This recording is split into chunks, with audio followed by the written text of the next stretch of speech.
복음서는 복음사가의 시각에 따라 예수님의 생애 중 중요한 사건들에 집중합니다. 그래서 예수님을 만난 사람들의 이후의 삶은 베일에 가려져 알 수 없습니다.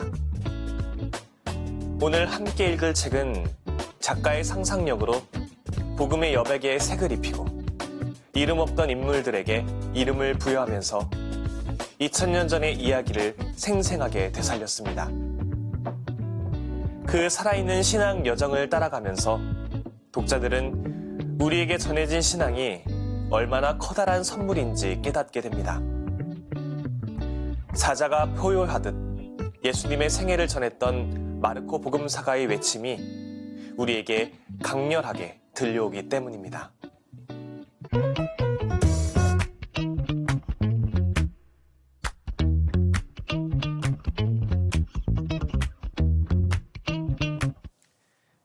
이 시간에 함께 읽을 책은 알렉산드리아의 사자입니다.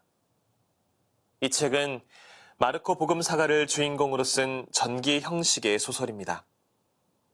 이 책은 십자가 죽음과 부활보다는 신자들의 삶과 초대교회의 모습에 더 초점을 맞추고 있습니다. 독자들은 평범한 소년이었던 요한이 복음을 전하는 증인으로 성장하는 과정을 함께 하면서 마르코 복음사가처럼 복음을 전하고 싶다는 열망을 갖게 됩니다. 이 책을 지은 장 필리프 파브르 신부님은 프랑스의 파리 교구에 속한 사제로 성서학을 전공했습니다. 성서학 교수로 재직하면서 유튜브를 비롯한 다양한 매체에서 활동하는 프랑스의 대표 신학자 중 한 명입니다.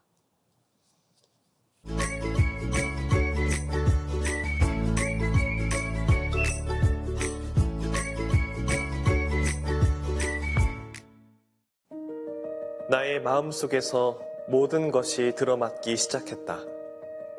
하느님이 아브라함에게 전하신 메시지가 떠올랐다. 모든 민족이 너를 통하여 복을 받을 것이다. 또 이사야 예언자의 예언도 떠올랐다.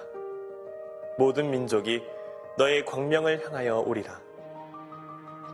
호수 반대편에서 두 번째로 빵의 개수를 늘리신 일, 필리포스가 사마리아로 떠나고 바르나바가 게라사로, 니콜라우스가 안티오키아로 떠난 일, 이스라엘 디아스포라는 형제들이 이루는 디아스포라의 매개가 되고 디아스포라는 민족들에게 확장되어 예수님의 메시지를 전파할 것이다.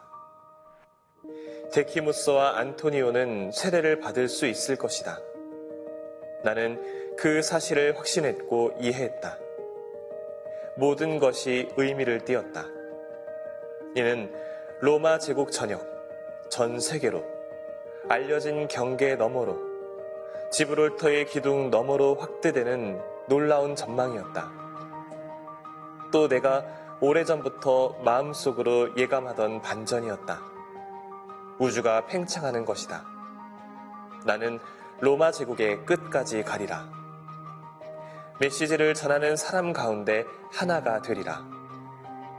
이러한 깨달음에 마음이 뜨겁게 달아오는 나는 이렇게 부탁했다. 저에게 라틴식 이름을 하나 지어주십시오. 로마까지 가지고 갈 이름이요. 저는 모든 민족에 속하고 싶습니다. 그러니까 아까 말씀하신 그 복음처럼 말이에요.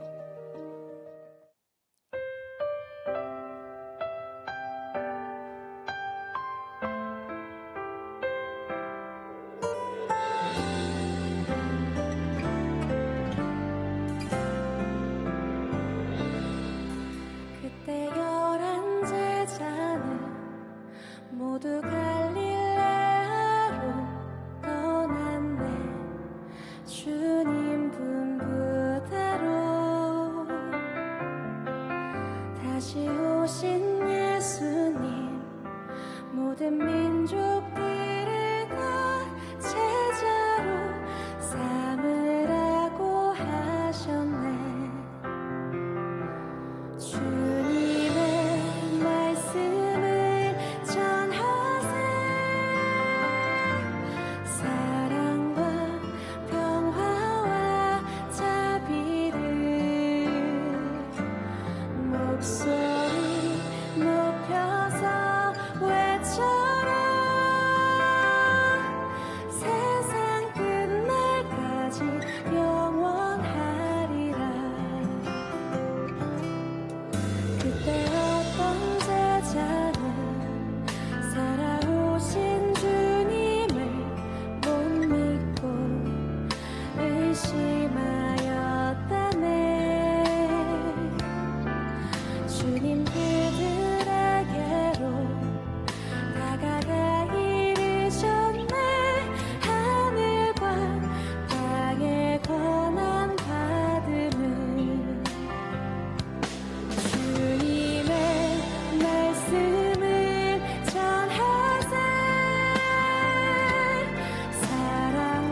주께 경배드리며 그분의 말씀을 들었네. 나의 모든 가르침 다른 형제들에게 전하여 지키도록 하여라. 주님의 말씀을 전하세. 사랑과 평화와 자비를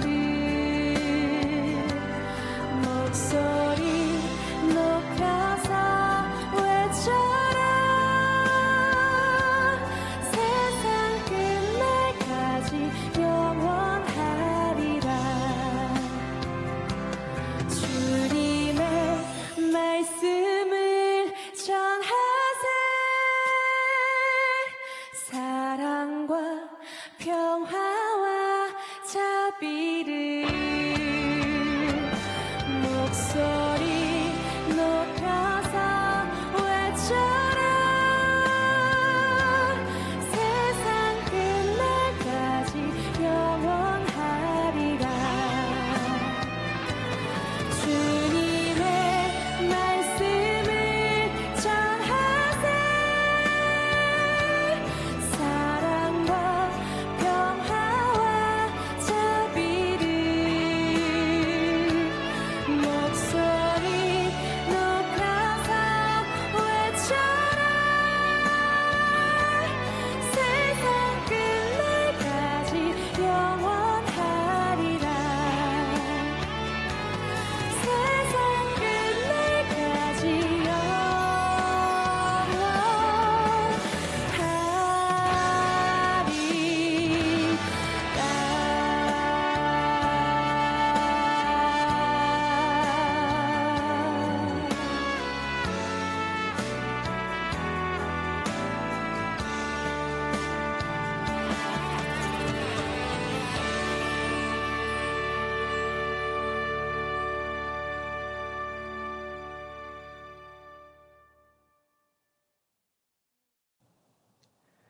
마르코 복음은 이방인을 위한 복음이라고 말합니다. 예수님의 구원이 온 세상을 향한 것이었기에 그분을 따르는 이들의 눈도 모든 이를 향해 있습니다. 기꺼이 이방인들을 위해 예수님을 전했던 마르코의 생애를 조금 더 읽어보겠습니다. 나는 예수님이 성스러운 도시 예루살렘에 여러 번 다녀가시긴 했지만 그분의 생애는 자신의 운명이 결정지어질 그 도시를 향해 올라가는 하나의 여정이었음을 깨달았다. 그분과 더불어 모든 사람, 즉 그분을 인정하기를 거부한 유다인이나 그분을 죽게 만든 할례받지 않은 사람들이 모두 예루살렘으로 향해 간다. 이렇게 예수님은 그들을 가르는 장벽을 파괴하고 단 하나의 백성을 만들려고 하셨다. 그것을 위해 예수님은 바로 그곳에서 자신을 십자가에 맡기셨다. 예루살렘에서는 인간의 마음이 굳어지는 신비와 인간이 화해하는 신비를 결코 분리할 수 없을 것이다. 나는 예수님에 관한 이야기를 글로 써야 한다는 생각을 다시 했다. 그분의 마지막 나날에 대한 프롤로그로 그분을 이곳까지 오게 만든 여정을 이야기하면 좋을 것이다. 누군가 그분의 생애를 펼쳐 보인다면 스승님이 마지막으로 예루살렘을 향해 가신 그 특별한 방식을 자세히 적어야 하리라. 나는 내가 이 중대한 사건들을 몸소 접한 것이 얼마나 대단한 특권인지 생각하며 잠들었다.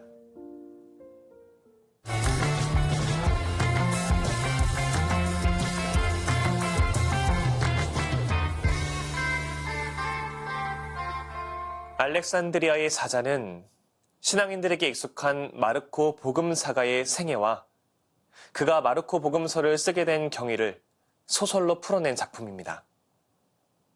이 소설은 성경과 전승을 바탕으로 작가의 상상력을 더해 마르코 복음사가의 이야기를 흥미롭게 전개합니다.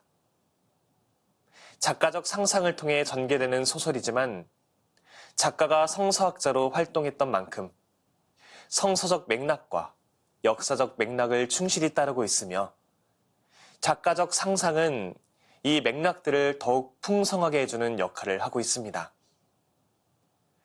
더욱 이 소설은 주인공인 마르코 복음사가를 1인칭 화자로 삼음으로써 마르코 복음을 읽는 독자들로 하여금 평소에 접해온 마르코 복음에 더욱 깊이 빠져들도록 이끌며 마르코 복음의 기원과 복음의 역사적인 맥락을 섬세하게 살필 수 있는 계기도 마련해 줍니다. 특별히 저는 이 책에서 잠복이란 제목으로 엮인 4장의 말미에 집중해 보고 싶습니다. 이 대목에서 소설의 주인공 마르코 복음사가는 아직 요한이라는 이름으로 불리는 무르익지 않은 신앙인의 모습으로 나타납니다. 그리고 그는 갈릴레아 호수 카파르나움 지역에서 어부들을 마주하게 됩니다. 어부들의 모습에서 마르코는 과거 예수님의 부르심을 받은 어부 출신 제자들의 모습을 가늠해 봅니다. 외지고 별 볼 일 없어 보이는 어촌 마을에서 보잘것없어 보이는 삶을 살아온 어부들에게 가장 중요한 순간에 나타나셨던 예수님을 마르코는 쉽게 이해할 수가 없습니다. 그는 이미 베드로에게 세례를 받고 충실한 그리스도인으로 살아가곤 있지만 여전히 그의 머릿속은 예수님에 대한 알 수 없는 질문들로 넘쳐났으며 예수님에 대한 확신이 서지 않는 느낌을 받습니다. 그리고 그에게는 예루살렘에 있는 제자들의 열성적인 모습이 일종의 광신도처럼 보였는데 이러한 점은 오히려 예수님의 가르침에 어긋나는 모습이라는 생각에까지 이르게 됩니다. 그는 자신이 세례를 통해 얻게 된 신앙에 대해서 좀 더 이성적으로 접근하고자 했고 예수님을 향한 당대의 열성적인 믿음을 냉정하게 바라보고 판단하고자 했습니다. 예수님의 생애는 마르코에게 알 수 없는 강렬함을 선사한 것이 맞지만 그리고 그 강렬함에 이끌려 그리스도인이 된 것이 맞지만 풀리지 않는 수수께끼처럼 여겨지는 것도 사실이기 때문입니다. 특히 소설 속 요한 마르코에게의 부활은 쉬이 마음에 다가오지 않는 사건이었습니다. 부활이라는 단어가 거북하게 다가올 정도로 부활 사건을 향한 생경함이 마르코의 실존을 감쌌습니다. 이를 믿고 믿지 않고의 문제가 아닌 쉽게 꺼내어져서는 안 되는 신비의 영역에 머물러야 한다고 여겨지기에 마르코는 부활에 대한 이야기를 꽁꽁 감추어 두려고 합니다. 하지만 우리가 아는 마르코는 누구보다도 예수님을 향한 믿음과 부활 사건을 향한 확신을 지닌 인물입니다. 복음을 누구보다 빨리, 멀리 선포하고 싶어 안달이 난 인물로 다가옵니다. 그래서 소설의 초반부에 담긴 마르코의 모습과 우리가 익히 알고 있는 복음사가 마르코의 모습을 비교해보면 또 소설 안에서 점차 거듭나고 변화되어가는 마르코의 모습을 마주하게 되면 자연스럽게 신앙인으로 살아가는 우리 자신의 모습을 성찰하듯 들여다보게 됩니다. 그리스도인으로 살아가는 우리도 어쩌면 소설 속 아직 연결지 않은 마르코의 모습 같을 때가 있습니다. 알 수 없는 이유로, 설명할 수 없는 계기로 신앙에 기꺼이 몸담게 되었지만 일상의 삶을 병행하다 보면 또 세상적 가치와 세속적 흐름에 더 자주 노출되어 이를 더욱 익숙하게 여기다 보면 나도 모르는 사이에 예수님을 낯설게 여기게 되곤 합니다.